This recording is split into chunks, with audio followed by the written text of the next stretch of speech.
If your tutoring style was a movie genre, what would it be? Maybe horror? Why horror? I think you do yourself a disservice, but go on. Why horror? Because sometimes I have to be tough with my students, and they think it's going to be easy, but it's not. And all the powers of So they're ready for a good, easy ride, and you hold them to account. Yeah. That's fantastic. Oh, very cool. Sure, it's not always horror. It's like No. I was gonna say like comedy or like family or like feel good.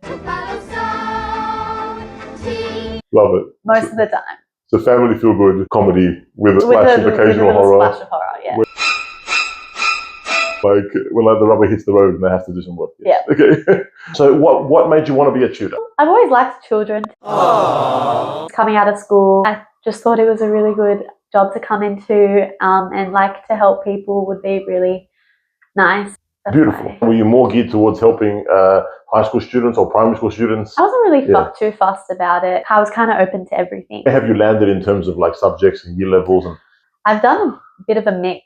Yep. Right now, I'm like more geared towards like year 11 and 12s and Beautiful. chemistry and maths, but I still have a couple smaller, like year 7s, year 8s. Oh, that's fantastic. And what has been your greatest challenge with the students? Probably just a student who doesn't want to be there and isn't really engaged, or even just like they are engaged but they're not doing like any of the work that you set for them. Right. So it's kind of hard to like progress and like improve with their learning. Right, they're just very resistant to being tutoring. They're like, I don't need this. Yeah, but not even that. They just kind of like show up and then like don't work on anything themselves. Right. Okay. They just expect it to magically and it's all going to work out somehow. Okay. And how have you overcome this? Like, what did you do to get through this? I guess like speak to the parents and kind of like tell the student that there's like no point if they're not going to put in the effort. Like a reality check type, you know. Yeah. Like I'm here to help you. Yeah. There's no point in you being here if you're not going to help yourself. Yep. It's more the horror. Love it. Very nice. What's the weirdest question a student has ever asked? Oh, one time a student asked me if I had kids. Oh, wow. Okay. Yeah, she thought I was like a mum. Obviously, she was like younger. Right. She just got the instant like maternal vibe. She was like, oh, like how old are you? Do you have kids? And I was like, no, not yet. Has anyone called you mum? No. No, I don't think so. No. I suspect that would have happened sometimes. Yeah, maybe. With like the younger kids, I reckon. That'd be cool. Yeah. I've copped dad. Oh my God. Dad before. How old were they though? Like a high school student, like a year 11 student. Oh. And he said, Dad, I mean, sir. Like it was like one of the... Oh, it was just like an accident. I think I definitely have done that at school before. It's like your brain misfires and you associate them with like an authoritative... I take it as a compliment, actually. Yeah. Yeah, I think it's really nice. It's like you're saying, you know, I associate you so much with like a father-type figure or mother-type figure that you give the same name. It is nice. A subtle compliment. Oh, very nice. What's your tutoring superpower?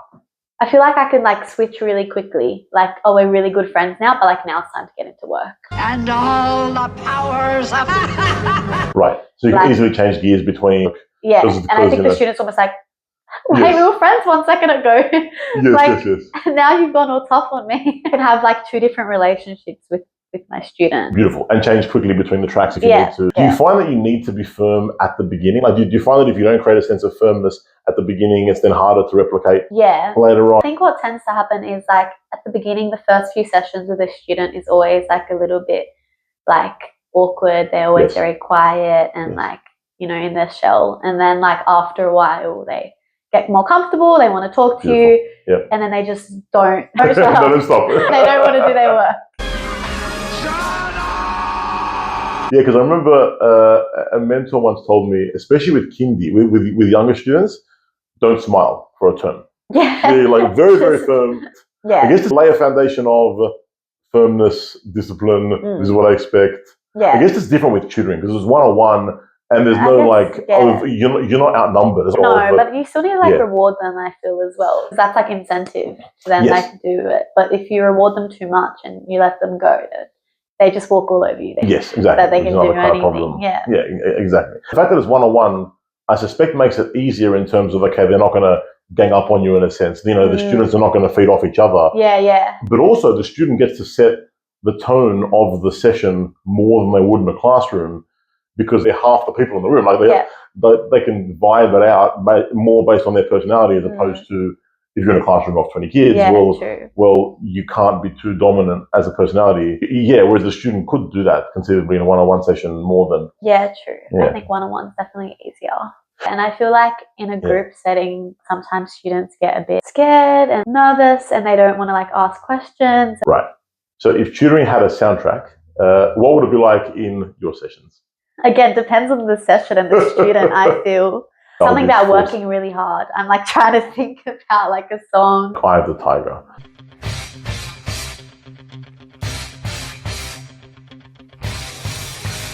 Yeah.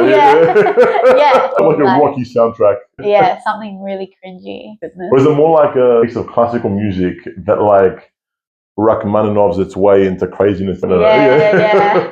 One of those ones that just like changes.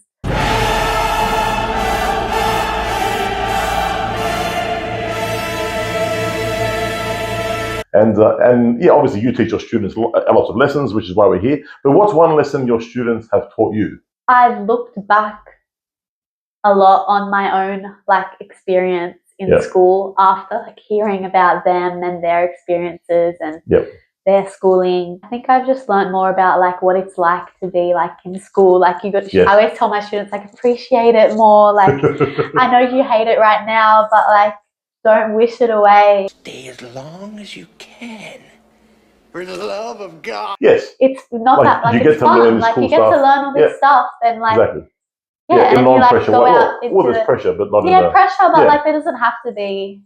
That's right. It's not life pressure. There's no boss. You like don't have to worry about anything. You just hang out with your friends all day. Although it doesn't feel that way when you're in school. Like when you're in school, you're like, it doesn't feel that all way. this homework and I have exams. Yeah, and that's why they're always so stressed when they come into the sessions, and I'm like, just relax, like it'll be fine. Like, don't worry about it. Right now, it feels like it's like the end of the world, but it's not. I just want to say life gets more demanding. Yeah, it does. But in a non-depressing way. Because they'll just feel like, God, it's already so demanding. I remember having this feeling when uni exams came around. I remember feeling like, oh my God, it's just an HSC every 6 months. I felt that way too. Yeah, it is like you have the same amount of work and energy involved, except like no one cares. Like there's no sense of like, poor no one's like telling you're in year 12. No one's on top of you. Exactly. There's no sense of sympathy, right? It's more just, well, you made your bed, you chose the degree. Yeah. You're doing. Fine if you want, but it's your life. Yeah. And you're studying at the moment. I'm what are you studying? Medical science. Medical science. Sydney. Fantastic. What made you want to get into medical science? Well, I was originally doing engineering, biomedical engineering with a double, and I dropped the engineering, and now I want to go into dentistry. Wow, that's a very big change. Yeah. Yeah, fantastic. And you're sitting for the GAMS at the UCAT, right? So like an undergraduate, and then GAMS that is the postgrad. Okay. So I'll just try both and see how it goes. Yeah. Fantastic, very cool. Why dentistry? Again, like I've always like wanted to help people like do something that makes a difference. And I was doing engineering previously, and I don't know, I wasn't enjoying it as much as I don't have the patience to do medicine, so dentistry is my other option. We definitely have the capacity. You're a very capable and able person. I had a similar thing because I did actuarial studies and finance. In hindsight, I should have done like pure maths or computer science. Did it feel like empty? Like, I don't know, did engineering feel like you weren't? I wasn't like with people helping hating people? it. I was still enjoying it, but I think like I could have been getting like more out of it. It's so good that you found this early in life. The sooner we can fail successfully and then get on the path that's ultimately going to be beneficial, the better. Yeah, and I kind of jumped into like engineering. Like I didn't finish school knowing what I wanted to do. Like I wasn't in the lead up to my HSC, like I had no idea. Try my best and then like see what I get, like see how I go.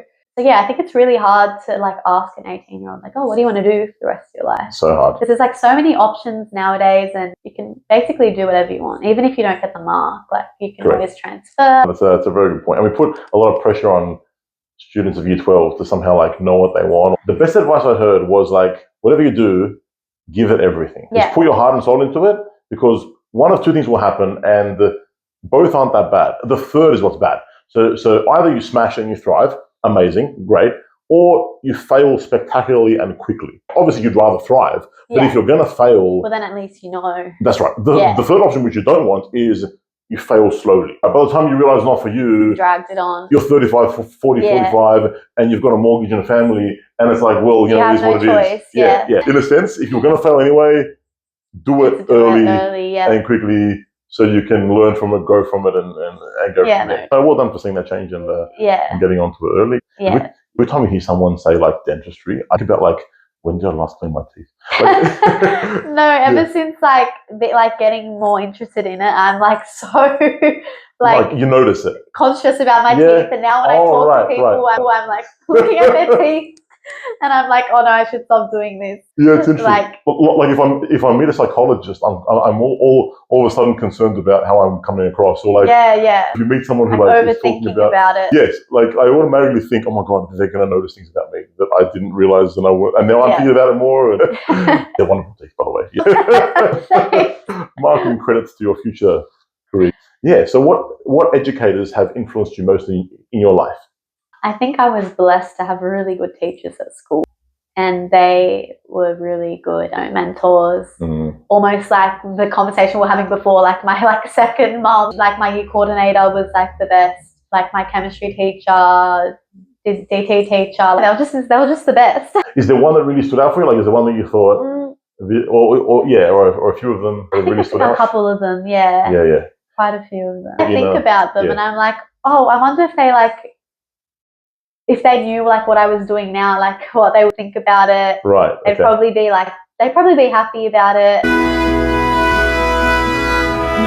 Yeah, no, I ran into one of my teachers at uni once, and she was like, oh my goodness, like what are you doing? I told her I was doing like a science degree, my chemistry teacher. Right. And she was like so excited, like, oh my goodness, are you loving it? That's awesome. I feel like the school always asks you like at the end of year 12, like, oh, what are you like going into? Yes. Like, what have you accepted? Because they like to know where everyone's kind of gone. And all the teachers are always like sitting ducks, like, oh, I wonder if my students are going to go like the science route, are they going to go the math? It's like, you want to know where they've gone. You're like a parent and what they've done. Yeah, who's like a really good swimmer, and you get excited when your child loves swimming or whatever, that kind of thing. Like when you're tutoring, do you feel like sometimes you do something almost accidentally, and then, oh my god, I just did what Miss so-and-so would do, or Mr. so-and-so do. Maybe. To be a tutor and like teach students, you need to have the skills yourself as well, right? Yes, of course. So like I feel like school would have like, and the teachers would have like instilled that, like those values into me, taught me how to like, be organized and all that stuff. So I feel like without knowing, I probably do things like that all the time, and then that's interesting. Don't realize. Yes, and you only realize a small fraction of it.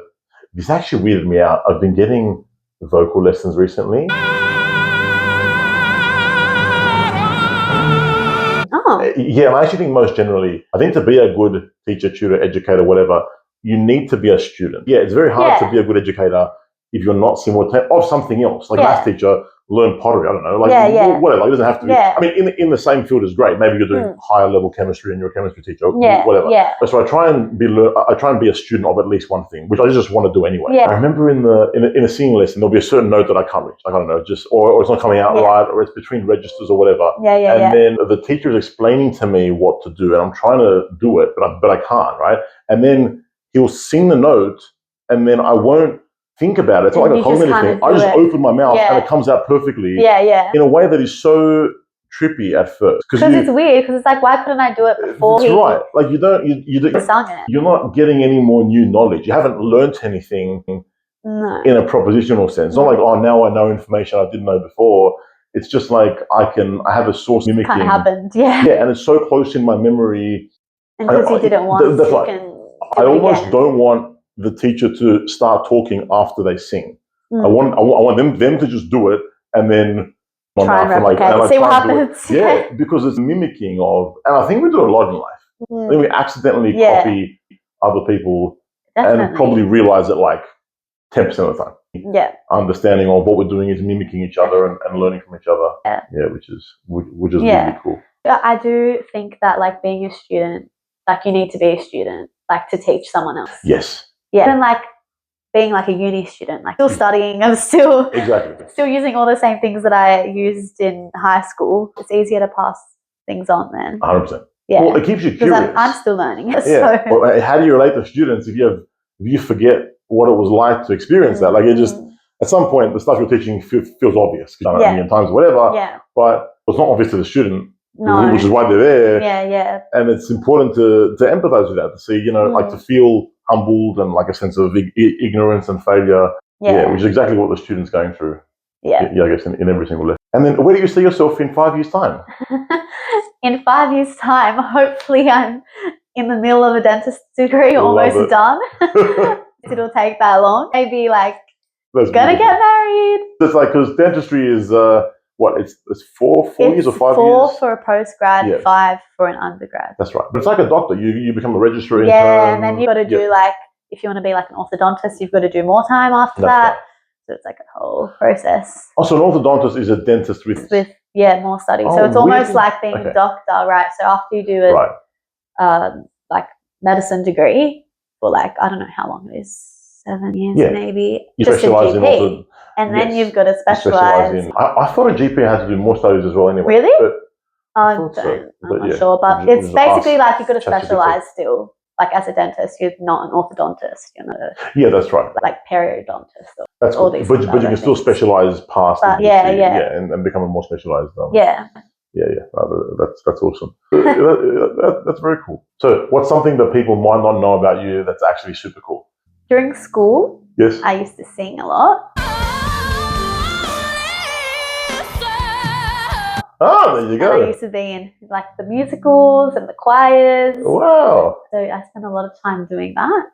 Soprano? Yeah. Yes. Yeah, okay, soprano ones, like the high. Yeah, you give me soprano vibes. My voice is quite deep now, but in year 7, I was one of the trebles in our choir at school that sung like the high notes of Carmina Burana. They're like very epic. But you get to like high A, you get to these crazy notes, and it's weird listening. I heard a recording of it because Mum took a video, and it's so weird listening to yourself. Yeah, like sound like that, like as a guy. Wow, yeah. You're like, whoa. Yes. You're like, even when I find old voicemail greetings, like that feels weird. Yeah, like, yeah. Hi, this is Harry. Please leave a message. Yeah, like, what? Who was that?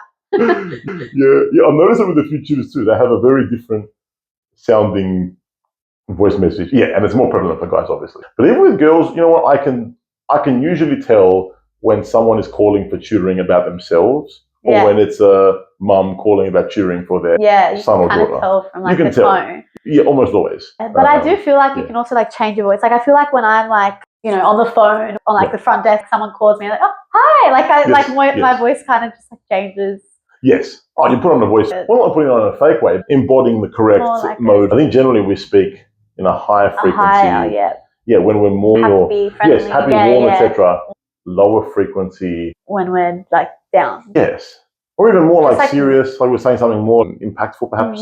Yeah. What advice would you give to new tutors that are just starting out in their tutoring? Don't put too much pressure on yourself as a tutor. Come down to the level of the student and like get to know your student. How you structure lessons and how you do things is going to change. Good. Like just make it human, organic, your normal. Teaching. Yeah, it's just another person. Like if you just like talk to them like honestly and truthfully and like get to know them, then I think that's how you're going to understand how you can best help them. Beautiful. Like I don't think you need to come in all structured and the set way of doing things. It's not always going to go like how you plan. Like you don't want to script it. No. And like sometimes a student might come in with like stuff to do, or sometimes a student might come in having no idea what they want. Like if they have an exam tomorrow, you don't want to be like rigid some students are just like more organized than others. Like they're just more driven. Like especially the older students, like they come in, they're obviously here for a reason. Like they want to do well, right? They know what they're like heading towards. Whereas if you might have like a E3, just kind of there because their parents, their parents are making them. Yes, that's right. So it's like different. Then you've actually got to like take a bit more leadership and organize things and It's more challenging. What do you love most about being a first education?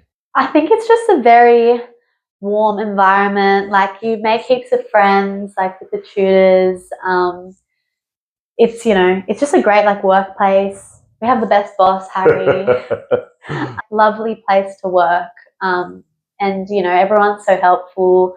And there's like a real like sense of community. We have like meetings and stuff all the time, so you guys get to meet like different people. Beautiful. And thank you for stepping up recently. It's worth mentioning. Yeah, because Jelly Grant's a manager who does an incredible job. She went away for a week and you very kindly stepped in. I was like, I need Angelica to come back. I don't know how she does this. Oh, you killed it. No, it was very good.